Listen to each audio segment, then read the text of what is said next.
Thank you very much, fellow Kenyans. I'm Babu Owino, Member of Parliament of Accuses constituency.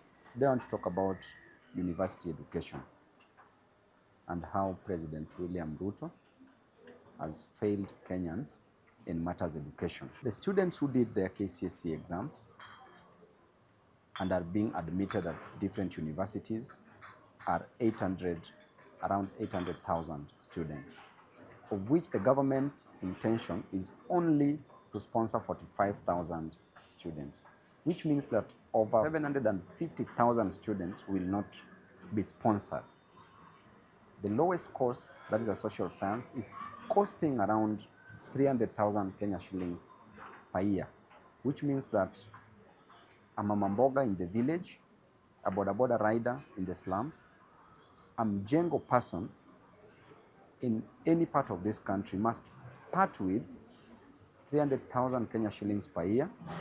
In 4 years, they must part with 1.2 million Kenya shillings to take their children to school, for the comrades to graduate.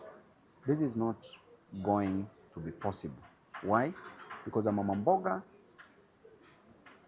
on an average only gets around 200 shillings per day, or even 100 shillings. On a good day, 200 shillings. How long will you accumulate 200 shillings to get 1.2 million if you're doing a social science? Meanwhile, if you're doing a science subject, a science course like medicine, then you must part with 600,000 per year. This gives us a total of 3 million if it is going for 5 years, or 3.6 if it is 6 years. And this is not achievable, which means that in short, we are killing education in our country. William Ruto himself is a product of a university. In fact, the other day, he even did his PhD and is now called a doctor. If you value that education that much, why are you destroying the lives of other Kenyans? Why are you destroying the education system in Kenya by only providing 45,000 chances to the students based on neediness? And I want to tell you that of the over 800,000 students who did their exams, they are all needy. Because what is the criteria that you will use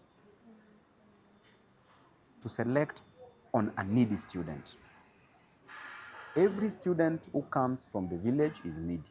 Every student who comes from the slums is needy. And there are those who are coming whom their parents were able, but some have retired, some have been sent away from jobs, some have passed on. These are needy cases.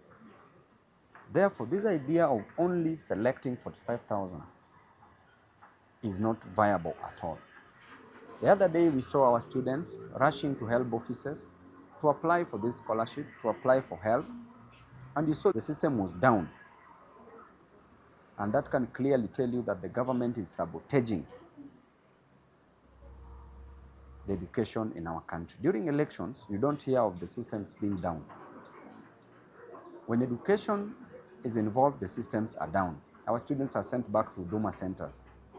At Huduma centers, they are also told that the systems are down. So which means there's a big problem in our nation. And if Ruto himself was a beneficiary of boom, during that time there was something called boom. This boom was a grant. The students were not repaying it in terms of a loan because it wasn't a loan.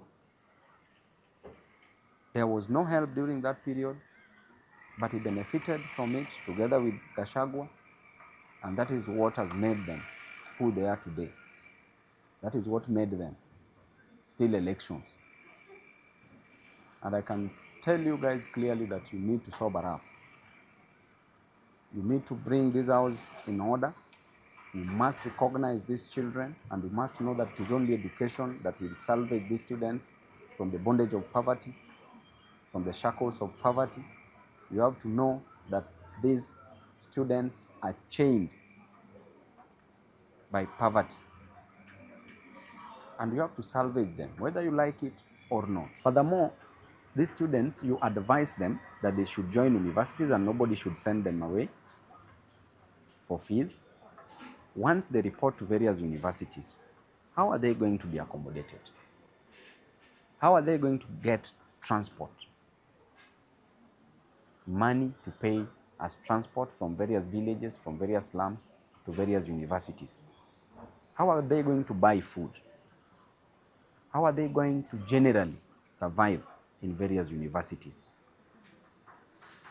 I advise the president to go to the old way of application, where every student who was called by government in any university was funded by the government. It is the role of the government to fund students, because there's a day you promise that university education will be free. Right now, education is not free. So you are literally killing the education system in this nation, and we are not going to give you this opportunity just to run over us, because we are closer to the future than you. You only have a few years to leave office, but we are still here, and we will not allow you to destroy this nation under our watch. Thank you.